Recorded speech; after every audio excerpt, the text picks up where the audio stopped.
Welcome to Black Docs Talk. Today we're talking about colorectal cancer. I'm Dr. Jeremy Hawkstrom with internal medicine. I'm Dr. Jermaine Hawkstrom with internal medicine. I'm Dr. Janelle Lee Allen with gastroenterology. I'm Dr. Victoria Cohen. I'm a family medicine physician.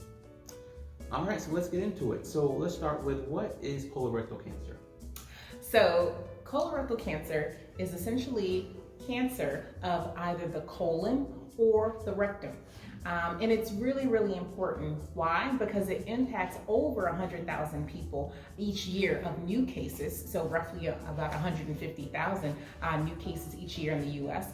And then it also kills roughly about 53,000 people in the U.S., and that's estimated for 2021.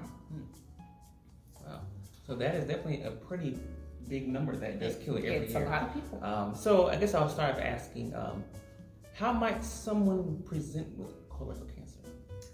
This is a good question. Yeah, absolutely. So I think that oftentimes people present with colon cancer, they may have either blood in the stool, or they may have, unrelenting or abdominal pain that may not be relieved by, our traditional treatments. They may notice that they may be having diarrhea or constipation. Again, you may have atypical symptoms where you may just have light sweats or fevers per se. Again, nausea, vomiting, also a change in the caliber consistency of what your stools look like. So those are some of the more common symptoms that we see in the beginning. Yeah, and definitely that weight loss. I cannot say enough. The weight loss and those two things, weight loss and blood in the stool. Those are two biggest ones that people will present with. And, essentially, we were just talking about how there have been so many different celebrity cases, particularly in 2020, of people who were actually killed by colorectal cancer. And that is, of course, our beloved Chadwick Boseman, who died at the age of 43. And then we also had our beloved BAP star, Natalie Desselle, who died at the age of 53. And then we also had Melvin Craig, who is famous news anchor's brother of a famous news anchor, who died at 43. So these are people who are young and who a lot of times with early colorectal cancer, they will present with this kind of weight loss, blood in the stool. So just make sure that you are always aware of your body and making sure that if things change, particularly things that are, strange, like having blood in your stool or blood when you wipe, don't just push it off, okay? Don't just think, okay, it's hemorrhoids, everybody's got a little bit of that, because sometimes it may not be, okay? And it's important to be able to make sure you talk to your primary care doctor. I'm pointing to them. I used to be, but you're gonna see them first before you see me, who's a specialist. Yeah, so, with so many concerns, what are the more common risk factors that people might have that might put you at a higher risk for colorectal cancer then? Yeah, that's a good question. Because one of the things, and why our conversation is also so timely, because the United States Preventative Services Task Force, which is a very large group of experts who weigh in when screening should happen and for whom screening should happen, just made the definitive recommendation that for average risk, meaning people who don't have other high-risk things, which I'm going to get to, I promise I will, that they themselves, they have said at the age of 45, for everybody who's average risk, that they should begin to have colorectal cancer screening.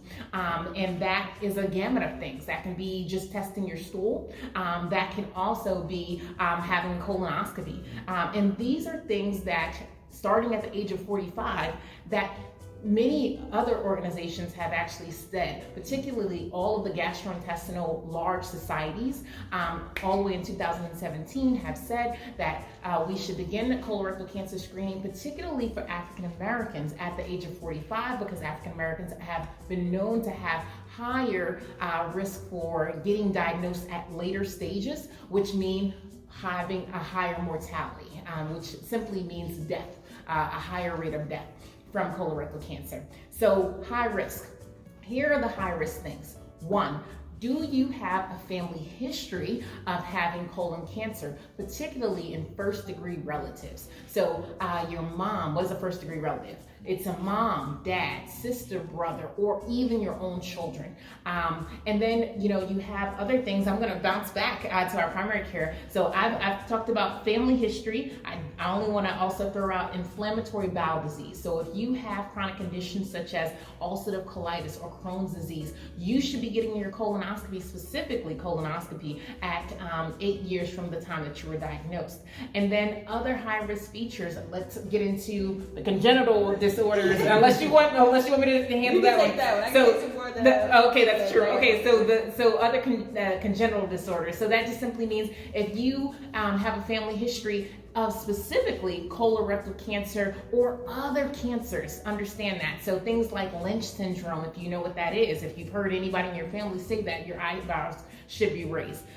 Things like, something called FAP. Those are things that are congenital, meaning they affect generation after generation, and it is almost like guaranteed that you would get colon cancer if you don't have a colonoscopy, do not intervene in enough time. So other high-risk features are things like...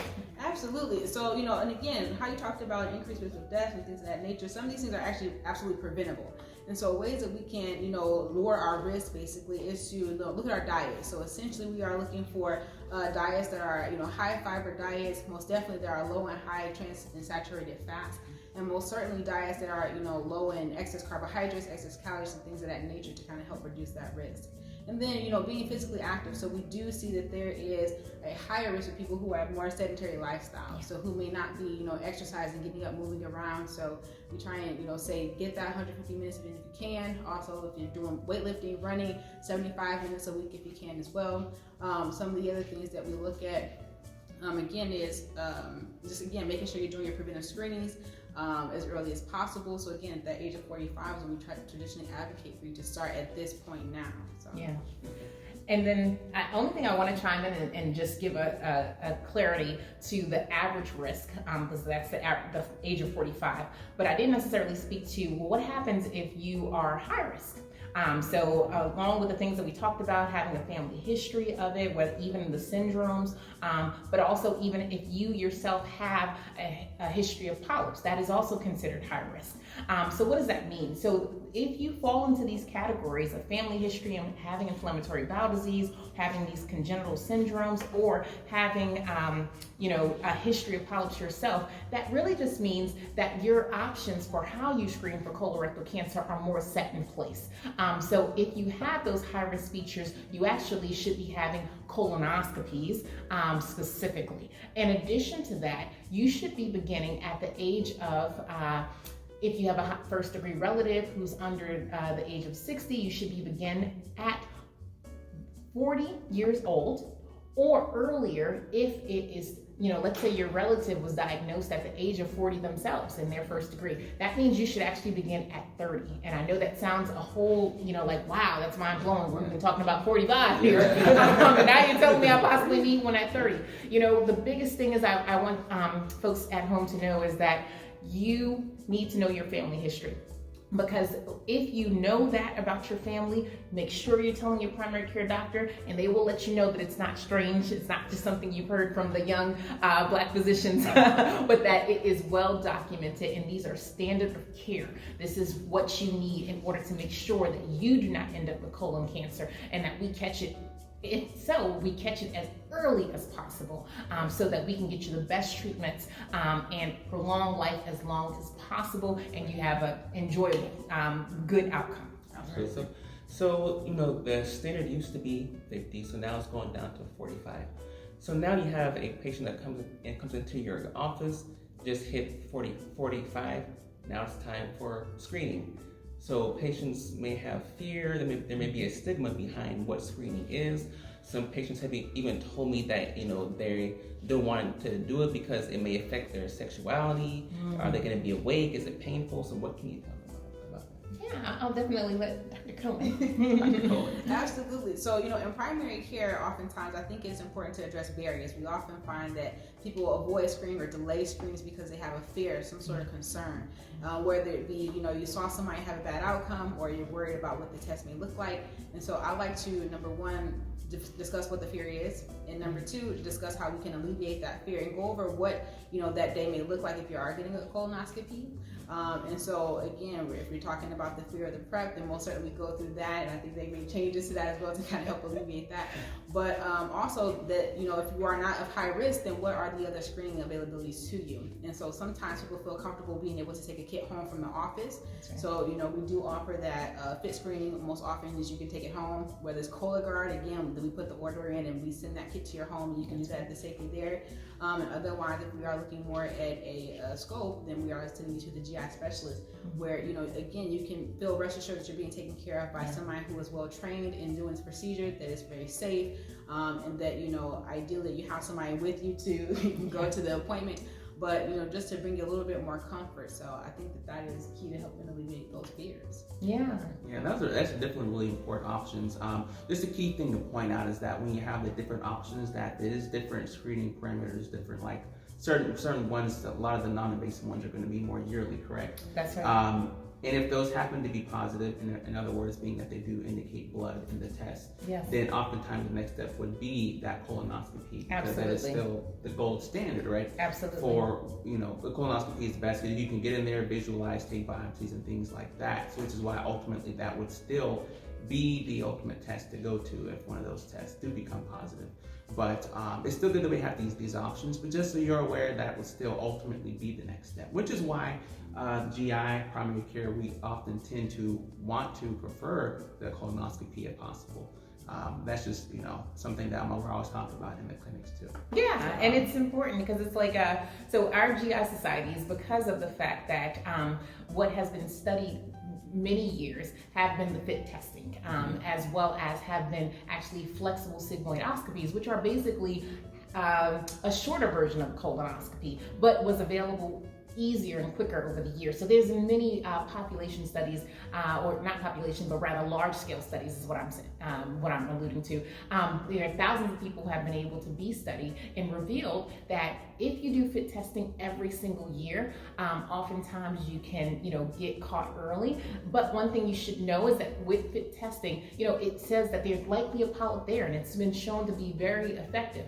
But knowing that if it's positive, as we said, I really have to reiterate that if it is positive, it means that there's a polyp there and that we need to do a colonoscopy so that we can remove those polyps, hopefully before it has had the opportunity to become cancer. It is possible also that that polyp could be cancerous, but the colonoscopy would allow us to go in and to be able to get those biopsies and to be able to know that for sure and get a confirmation of that.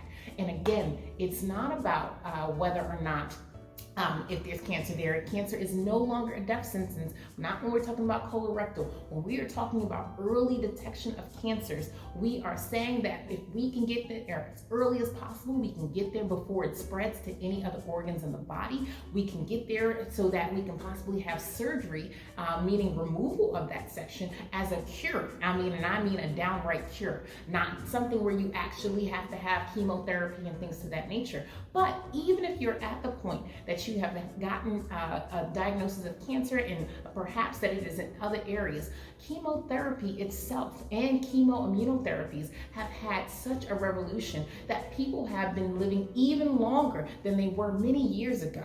So I just want to let people know out there that colorectal cancer, it is a scary thing. Cancer itself is scary, but there have been so many different changes in early detection as well as in surgical interventions, and in particular as well as oncology. So those chemotherapies or immunotherapies that can be done that allow you to live a long life even with the diagnosis, and that can have a better job of controlling cancer than it once did. All very, very good points. So with that being said, those that have that fear of wanting to get screened and find out, again, colorectal cancer, just like Dr. Lee Allen just said, it is much more treatable today than it was back at that time. Yes. So with that being said, now that we have these new recommendations and from the USPSTF, again, people might say, well, the GI people may have been saying for a year or two now, or even further, I'm not sure, that, need to be screening at a much earlier time frame, right? So again, why is it until only now that it seems like, okay, now the USPSTF, the task force, has gotten on board with it, and now hopefully insurance companies should be following suit within the next year. So why does it take that much time until now for us to make these like official recommendations across the board? So this is a really good question, because this kind of goes into the idea of, okay, well, before it was 50, now we're talking about 45. And I've heard people even, come and say, hey, the celebrities that you even threw out from 2020 were diagnosed, Chadwick Boseman in particular was diagnosed at the age of 39. So that still won't even cover him. So let's talk about how these sweeping kind of guidelines get made for the sake of the health of everyone, right? So let me say that one, folks between the ages of like 20 to 45 have indeed had an increased rise in cancer. But we don't begin to suggest national screening guidelines for major tests unless we hit the mark of roughly like 25 to 30 people being affected by a particular disease without any symptoms for over a population of 100,000. So for every 25 to 30 people per 100,000, and there's 333 million people in the US. That's the time when we start saying, wow, this disease is impacting a lot, thousands of people, and we need to have a way to screen for this disease and pick it up before it even creates any symptoms, right? So that's the reason why we have been able to say, okay, at the age of 45, let's start now, because our task force is responsible to say, if we screen, meaning tell people that they actually have to get testing, and it has enough benefit, meaning that it's impacting enough people that if we screen, a number of people will actually either not get the disease because we've caught something before they can even get the disease, or will need to be impacted so that if we catch it early, we're actually saving lives. We're actually allowing people to live longer. So for those people who are 20 to 45 who have been impacted by colorectal cancer, it's still less than 10 people per 100,000. And that's the reason why we haven't had, again, this push to be able to justify having thousands and hundreds of thousands of people do colonoscopies between the age of 20 to 45. But the one thing I want to let people know is that usually the earlier forms of cancer has been shown to have those symptoms that we talked about, to have the symptoms of the blood in the stool, to have the symptoms of having abdominal pain that just won't go away, to have the symptoms of losing weight and you don't know why.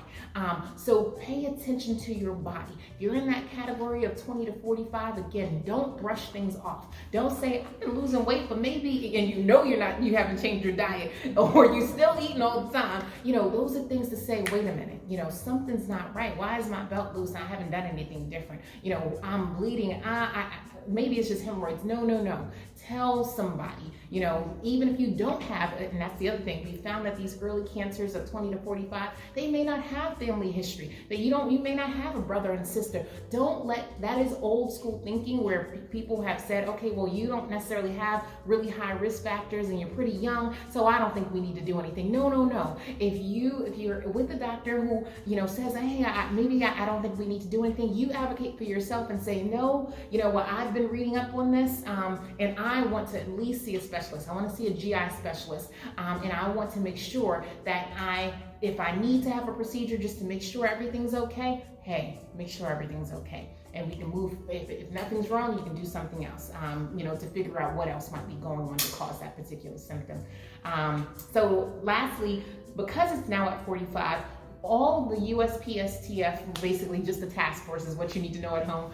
The task force just allows all insurance companies to be able to say, we need to pay for this because the task force said that it's absolutely needed. That means that we need to pay for this, and that means for you at home that you're not going to be hit with some kind of large copay because your doctor recommended from some of the other societies to say, hey, you're 45 and you should be screened based on these other societies, but the task force didn't say that. But as of 2 weeks ago, the task force have said we agree with the other societies, particularly the other gastroenterology societies. People should start at 45 and no insurance company can deny you. Okay? You brought up a key point too, where you said know your body, and on top of that, know your labs. So before you talked about knowing if your hemoglobin level seems to be dropping, we don't have a cause, you may not be seeing any bleeding, but most definitely if we're noticing that trend, then that's something that we need to be looking at and investigating. And if we're noticing that there are other lab abnormalities as well, what's the cause of it? It's something that we need to look a bit further into. And so, not just knowing that nagging pain that you may be having all the time, you're saying, well, maybe it's just reflux. No, you should be seeing and you should be talking to us about that so that we can, see if that is the cause or if there's something that needs to be investigated a little bit more. So knowing your body is actually very key. So. Absolutely. And I think, we brought up before, like also knowing your family, talking about these kind of things at the table, you know what I mean? And, go ahead. I think Dr. Cohen, you said it before, like, over beans and rice or over, collard greens and and chicken, whatever you have, just talking to your family about these things. Absolutely. That kitchen table talk, having that conversation where you are opening a door to say, I may not be comfortable, but I think it's important for my family to know what my history is. So that when they are doing that visit, that we can basically risk stratify. We're talking about, low risk, average risk, high risk.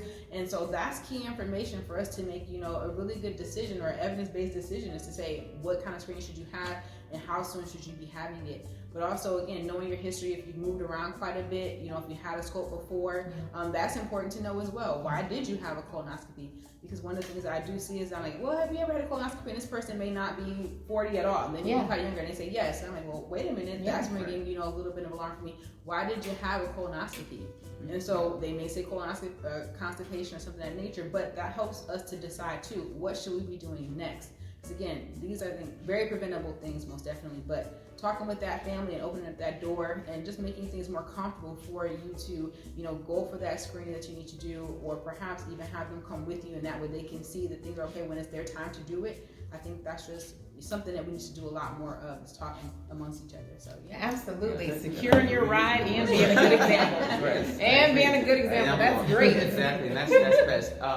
And even for me and our family, like for example, as soon as the new guidelines came out, I was all over it. Texting our family, just so you guys know, I'm 45. Just go on ahead, take your steps. Let's go on to get your screening done. So being helping your family to even be proactive is also really key to success with all of this. Not only colorectal cancer screening, but screenings in general, right? And so with that being said, I think we're kind of into the end of our talk here, but just as even Dr. Cohen said, knowing your history, knowing your labs, how many times I've been in the clinic, and people have said, oh, well, remember my doctor from 3 years ago said that my hemoglobin was always like 6, and that kind of clues you in, like, well, I'm glad you know that, because that helps me out a lot to start looking in that direction. But just to know your history, know your labs, know what your family history. These are all things that can clue your medical provider into things that can be going on with you. Okay, and not only that, but be vigilant with yourself. Know what's going on. Be in tune with your own body, and it just helps for a better process all together and better care for you. So with that being said, I think that concludes. Does anybody else have anything else to add? I think the only thing that we haven't necessarily hit on just yet was the idea of talking about, we mentioned about African Americans having high rates of being late detected for colorectal cancer. With that being said, I just want to let people know, so when people get diagnosed, the statistics are out there that have said between 2013 2017, roughly every 40 people, when we talk about white counterparts, have been diagnosed, or every, for 40 out of every 100,000 people have been white and who have been diagnosed with colorectal cancer, meaning just diagnosed, they just got told.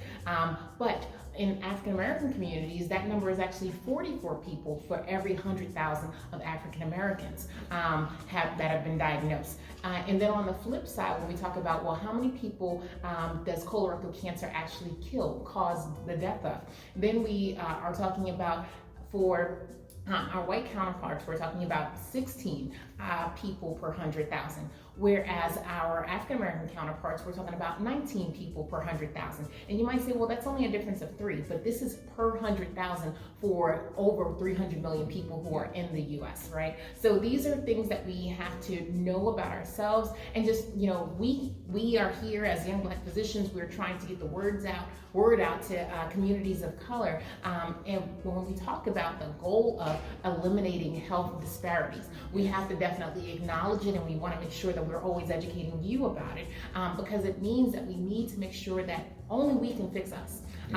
We're the first people, I should say. And that means that, we need you. You are needed by your family. We do this so that we can educate you, and we want to make sure that you self-advocate. Advocate for yourself. When you go into your doctor's office, make sure you have a primary care doctor that you see once a year on your birthday or any other time, but just make sure it's at least once a year, okay, to just check in.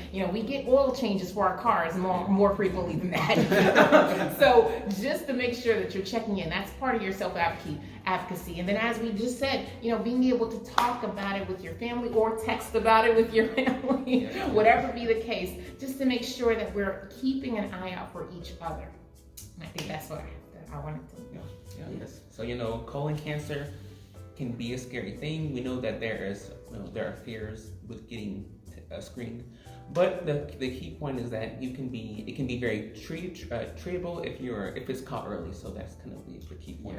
Yes, and also keep in mind that, again, for 2021, just as Dr. Lee Allen said, colorectal cancer is anticipated to kill at least 50,000 people. Yes. That's not even considering other cancers or heart attacks or strokes or even COVID, okay? So just to put that into perspective, that alone, all right? So with that being said, I think that wraps up this episode of Black Docs Talk with talking about colorectal cancer. Yeah. Again, I'm Dr. Jeremy Hochstrom. Yep, Dr. Jermaine Hochstrom. Dr. Janelle Lee Allen. And Dr. Victoria Cohen. So also please follow us on our YouTube channel. Please like, share, comment, subscribe. Please also follow us on Instagram, Facebook, and please also look for our upcoming podcast. So and also hit the notification bell so that you can know when our next post is. Yes, absolutely. All right, we'll catch you guys in the next one. All right, see ya.